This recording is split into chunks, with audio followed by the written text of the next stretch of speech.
Hey there! Did you know Baker's always gives you savings and rewards on top of our lower-than-low prices? And when you download the Baker's app, you'll enjoy over $500 in savings every week with digital coupons. And don't forget fuel points to help you save up to $1 per gallon at the pump.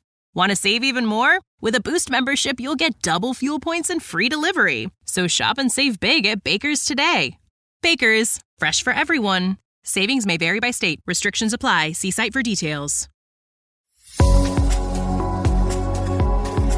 The T-Biz podcast delivers tea news that you need to know. A recap of the week's major headlines with commentary and cultural trends hosted by Dan Bolton. It is the voice of origin for tea professionals and enthusiasts worldwide. Think of us as a digital caravan of storytellers, bringing authentic, authoritative, and exclusive stories to you weekly from the tea lands.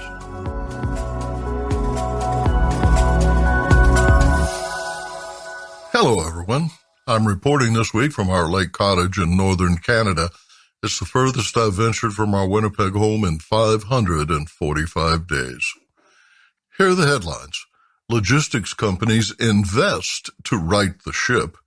Kenya's newly elected board moves into the KTDA headquarters, and Hain Celestial streamlines its tea selections. More in a minute, but first, this important message. Avani empowers rural women practicing sustainable agriculture, including tea and crafts such as weaving with natural fiber and plant-based dyes. Up in the towering Himalayas, Kumaon is one of India's oldest tea regions. Today, we raise our cups in the name of Avani Kumaon, a nonprofit dedicated to strengthening farming communities. Cheers to a brighter future for all. To donate, visit avani-kumaon.org. Shortages of raw ingredients for beverages and higher shipping costs continue the saga of supply chain woes into summer. Last week, Starbucks customers found green tea in short supply, along with chai tea bags and oat milk. No single item has disappeared from the menu, but Reuters found that temporary shortages in 9 major food service chains are widespread.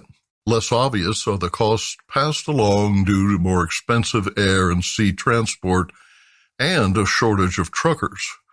Reserving a 40-foot container to ship tea from Shanghai to Los Angeles cost $6,368 in June, according to the Drewry Freight Rate Index. Delivery to Chicago from Shanghai normally takes 35 days, including 33 at sea. But shippers now estimate 73 days as port-to-destination times have doubled. When premiums are added to secure equipment and vessel space is included, the effective West Coast rate for landing tea from China ends up being about $8,000 to $11,000 per 40-foot equivalent, according to the Journal of Commerce. At the consumer level, this means online orders for tea must now meet $50 and $75 thresholds to qualify for free shipping, and that 4-week delays are common. Observers predict that the kinks in the supply chain will persist through 2022. Business Insight. Global container fleets are consolidating as shipping companies put newfound money to work acquiring vessels and ordering containers.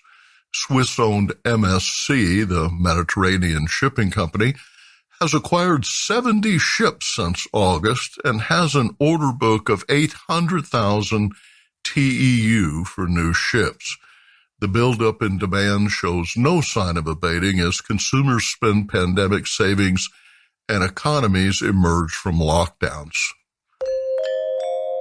Kenya's tea farmers collectively own 66 of that nation's tea factories. They contract with the Kenya Tea Development Agency, KTDA, to pay for what they produce and to market their tea.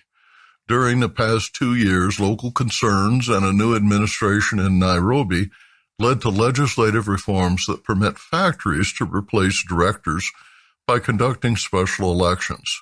The previous system awarded votes by share. Board members found they only had to please the largest farmers. Now it's one man, one vote. Ousted board members challenged the Tea Reform Act in court and consider any special elections conducted between March and May as invalid. The newly elected directors named David Mooney, KTDA chairman, and on June 22nd, police escorted Mooney and aides to their offices in the KTDA headquarters.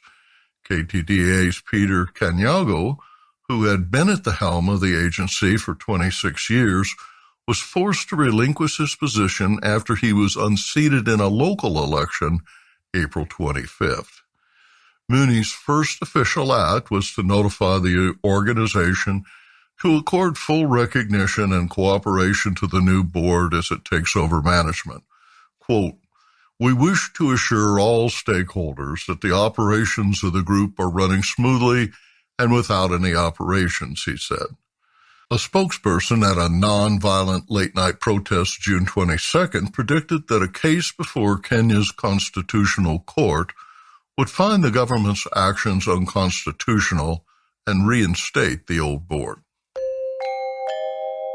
U.S. grocery stores enjoyed a strong 2020, and in 2021, pandemic stickiness is apparent for e-commerce convenience and at-home meals, according to CoreSite Research, which reports that as of June, U.S. retail store closures are down year over year for the first time since the initial lockdowns. Half of Americans now say they would feel, quote, very comfortable, end quote, shopping in a physical store during the next 3 months, compared to only 29% in the year-ago period, according to Safety Culture. When they return, consumers will discover that eroding brand loyalty convinced food manufacturers to simplify their offerings. Tea manufacturer Hain Celestial has a big footprint in grocery with thousands of stock-keeping units, far too many, according to Mark L. Schiller, President and Chief Executive Officer.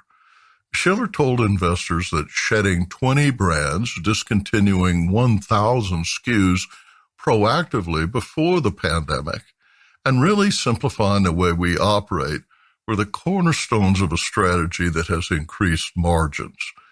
He told Food Business News that he is transitioning the $2 billion Hain Celestial Group from a holding company to an operating company. The new focus is on innovation versus additional flavor varieties, he said. Quote, "So instead of here's the 37th flavor of Sleepy Time tea," he said, "we're bringing tea with energy, tea with melatonin, tea with probiotics and gut health and immunity, and things that are much more incremental into the category. Cold brew tea, K-cups, things that really are going to help the retailer grow their category and therefore earn their space," he said. Arvinda Anantharaman in Bengaluru reports on India's tea auction prices. India Tea Price Watch for the week ending June 26, 2021. The highlight of the week was a special auction conducted by the Tea Board of India across auction centres. A carefully curated catalogue of teas made from leaves plucked on the International Tea Day on 21st May were on offer. This special sale saw record prices that brought welcome energy and excitement for the industry. White teas in particular did very well, with Darjeeling's Badamtam Tea Estate topping the charts at 27,650 rupees per kilo, and Avatar's Silver Needle XL grade from the Nilgiris going for 16,400 per kilo. In Jorhat, Assam, M Junction, which launched the tea e-marketplace in 2020, debuted their e-auction with a special sale, also offering premium tea that fetched high prices. Second flush tea has arrived at auctions and we expect busy weeks ahead. Sale 25 saw good demand for orthodox tea across India. Buyers from Iran, Middle East, Russia and CIS countries have been active. In North India, CTC is seeing good response as top quality second flush is now available. In Kolkata auctions, the top 10 Assam orthodox teas sold for between 500 to 1,000 rupees per kilo. In the south, IncoServe, that has been a major buyer of dust tea, was missed at Kochi last week. In all, Sale 25 did not see significant fluctuation in price from the previous week. And now, a word from our sponsor. Q-Trade Teas works with tea purveyors at every scale, from promising startups to the world's largest multinational beverage brands in the hot, iced, and bottled tea segments. With U.S.-based formulation, blending, and packaging services, Q-Trade can help you innovate, scale up, and grow your specialty tea brand. For more information, visit our website, qtradeteas.com. Tea-Biz this week travels to Darjeeling, India, where an innovative new tea venture is taking root at the Agarwal family's ancestral farm at Selim Hill. And then to the Jersey Isles off the coast of France, where Alicia Gentili, project manager at Jersey Fine Tea, discusses the challenges and rewards of establishing a new tea garden in the English Channel. Sparsh Agarwal is the fourth generation in his family to cultivate tea in the Himalayas, but as you will hear in his discussion with Arvinda Anantharaman, he is not bound by tradition. In mid-June, a new tea brand was launched in India. Named Dorje Teas, it takes its name from where it originates, which is Darjeeling. The brand was launched by Sparsh Agarwal and Ishaan Kanoria. What sets this brand apart from others is that Dorje Teas was created to take Darjeeling teas to the Indian market and as a subscription model. The brand's origin lies in one of Darjeeling's tea gardens, Selim Hill, which belongs to the Agarwal family. And along with the launch of Dorje Teas, Selim Hill itself is seeing a revival of sorts with the formation of the Selim Hill Collective. And among other things, it has brought Raja Banerjee, the man who built Makai Bari, back into business, as chairperson of the collective and as mentor to Ishaan and Sparsh. We speak to Sparsh Agarwal about why he started Dorje Teas and what he hopes to achieve with it. My family has been in the Darjeeling tea business specifically for the last 4 generations now. And my great-grandfather was the one who first entered the Darjeeling tea business and bought the first tea garden in the family. Before that as well, we used to sell tea chests to tea gardens. So we've had a long connection with tea as such in our family. When the pandemic hit last year, the lockdown was announced around the 25th of March, bang at the time of the first flush. By the time that it ended, we had pretty much lost our first flush crop. At that point, my family was absolutely sure that they would not be able to sustain the losses further because Selim Hill as a garden has also not made profits in the last 30 years. We've still held on to it, but we've never made profits. Going beyond that, this 2020 was a year in which we made huge losses. At that point, there was a very serious conversation that was taking place inside the house where we thought we were looking to sell it. But Selim Hill also occupies a very special place in the hearts of a lot of family members and also friends of family members. A bunch of my friends, myself, we spent a lot of time at the garden, at the house. We all started talking about what can be done. And the more we probed into it, we realized what the true nature of the problem that was facing us was. And so we realized that what if we were to create a farm fresh subscription-based model, because I can explain to you exactly how it would solve the problem of the garden. There are 10,000 tea estates in India. Only 87 of them are Darjeeling tea gardens. Each of these Darjeeling tea gardens is unique, it's magical, it's fabled, whatnot, and they make very good, very expensive teas. So how is it possible that these tea estates are making losses? Now, the problem that we realized was that the 4-flush system that exists in Darjeeling, as per that, you have the first and the second flush that gets exported and sells for fancy prices. And yet, tea gardens are not able to break even. So obviously, the problem lies with the monsoon and the autumn flush. The monsoon more, maybe the autumn less. So essentially, the first and the second flush teas are trying to make up for the losses that a garden is making for the third and the fourth flush. The second thing is that why is it that the first and the second flush teas, even though they're selling for profits, why is it for really good profits, why are they not able to make up for the losses of the other teas? I'll come to that in a second. So what happens is, when you produce tea in Darjeeling tea gardens, you do the withering, you do the rolling, fermenting, drying. It comes out of the drying oven, right? Now, as soon as it comes out of the drying oven, that tea that you're holding, that tea is ready to be consumed.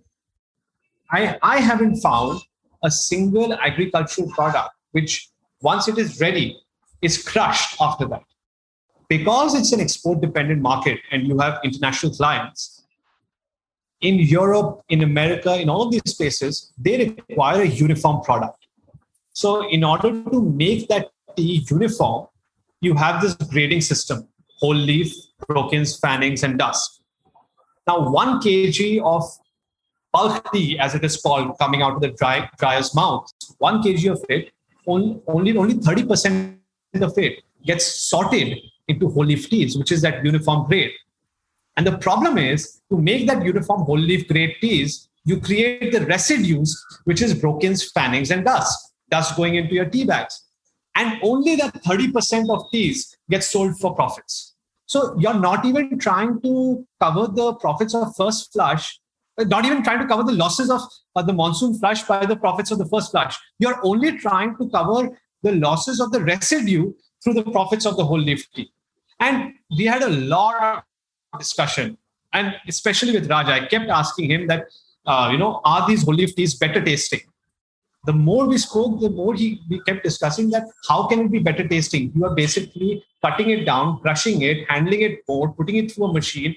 Metal is touching the teas. So it cannot be better tasting. We did blind tastings and we realized that, the bulk teas, as it is coming out of the dryer, is much better tasting. We did more research and we realized that this breaking phenomenon is actually a recent phenomenon. It's not how traditionally Darjeeling tea has been made. It's only been happening in the last 30, 40 years. This entire grading system that exists, for which Darjeeling tea gardens have created very fancy names. Whole leaf, as you must have heard, will be called SFTG FOP, which I don't think most people in Darjeeling even know the full form of. A super fine, tippy, golden, flowery, orange pekoe. Nobody knows.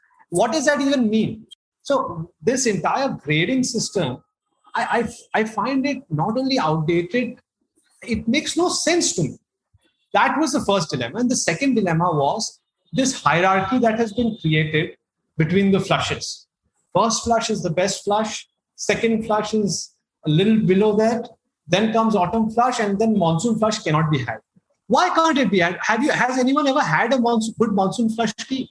When you really roast it well, you high fire it, you double roast it, it gives an almost a lapsang souchong like flavor. It's smoky and very nice. Now, I have other family members who are also in tea. So when I would have these arguments with them, I would ask them that, what is the problem with high? I would say exactly this. So they would say, no, but it is smoky. Then it becomes smoky in flavor. I would say, exactly, that is precisely my point. So they said, no, but that is a defect in the tea if it becomes smoky. And I was just shocked. And I would say that, that smoky taste is something that is really a delectable flavor. And you can even add a drop of milk. No, but Darjeeling tea, you cannot add milk. Who said so? Why? These two things never made sense to me. The grades and the flushes. With my parents, I would travel to a lot of gardens. Ever since 2016, I've in some way or the other been going to the tea gardens, been somewhere involved. So the more I tasted teas, the more I realized that all 4 of these have their unique flavor, their unique taste, their unique aroma, their unique story. So why don't we do something where, and here we studied the model of wine clubs in the US and in the UK. And we realized that somewhere in the 70s, 80s, a similar problem was faced by some of these vineyards. They created a model where you create a subscription system. At the beginning of the year, you subscribe to that vineyard's products and you get all of it at your house. We decided, why don't we create something like this for our own tea garden? If Darjeeling is to survive, if there is to be a Darjeeling tea renaissance, it has to be with Indians. Indians need to understand the handicraft of this industry, and they need to want to support it, because this is one of the most phenomenal products that India has ever made. So why it needs to reach Indian households? We want to make the green tea and the black tea and its flushes a mass market household grocery item so that people can drink this chai on a daily basis.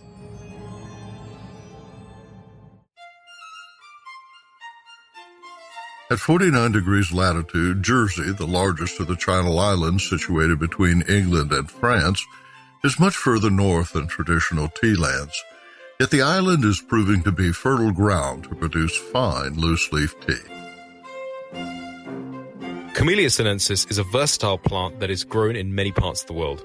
This is Dalanja Silva from PM David Silva & Sons, and today I sit down with Alicia Gentili from Jersey Fine Tea, and we talk about growing tea on the island of Jersey.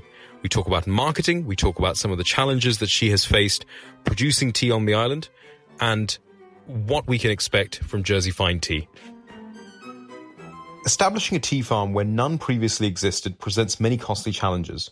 What is a return on investment for a small-holder farm like yours, and what quantities will it take to reach break-even?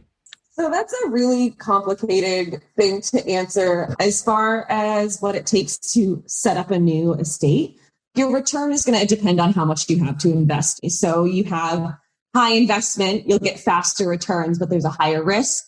Same thing if you have low skill and low investment, you're going to see a longer time to get returns. It depends on what quality of tea that you want to sell. So if you want to do something like Jersey Fine Tea is doing, we're going for absolute premium. So we can charge more for that. Whereas if we were going for a consumer that wanted more flavor teas or something in bags, we could be producing it at a cheaper rate. It would just be a different client that we're kind of appealing to. Will you blend to achieve volume? We are not going to be blending teas at Jersey Fine Tea, but I do appreciate that that's something that companies can do.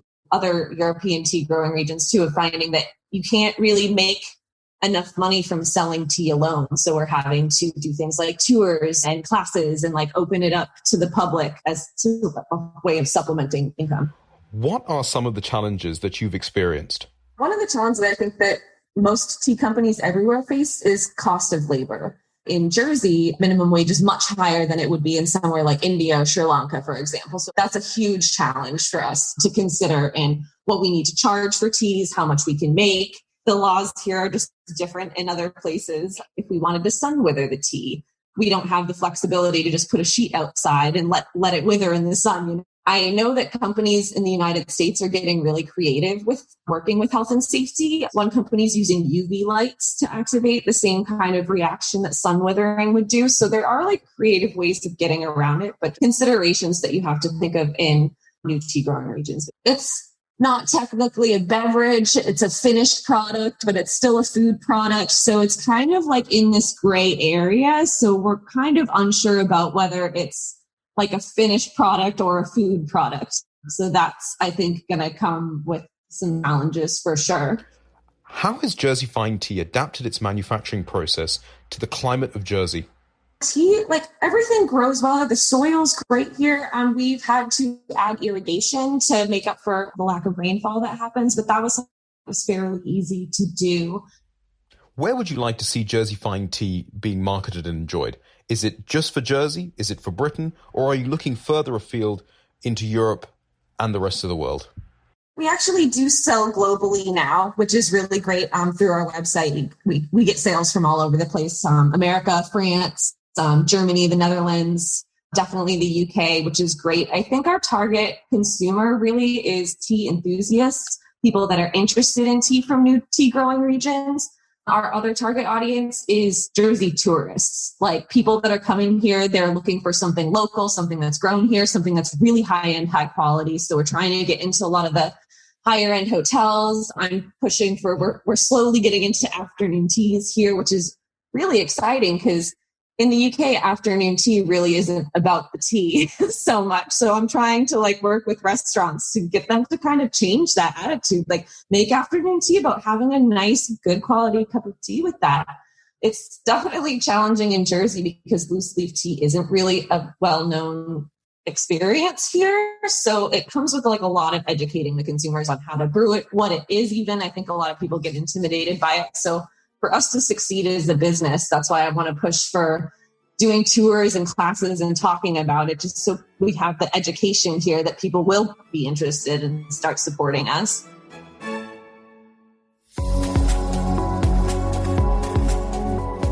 Intrigued by what you heard in today's podcast? Would you like to learn more from our global network of Tea-Biz journalists and tea experts? Contact them directly through Subtext, a private message-based platform. Avoid the chaos of social media and start a conversation that matters. Subtext message-based platform lets you privately ask meaningful questions of the tea experts, academics, and tea-biz journalists reporting from the tea lands. You see their responses via SMS texts, which are sent direct to your phone. Visit our website and subscribe to Subtext to instantly connect with the most connected people in tea. Remember to visit the Tea-Biz website for more comprehensive coverage. That's www.t-biz.com. Thanks for listening. Farewell till next week.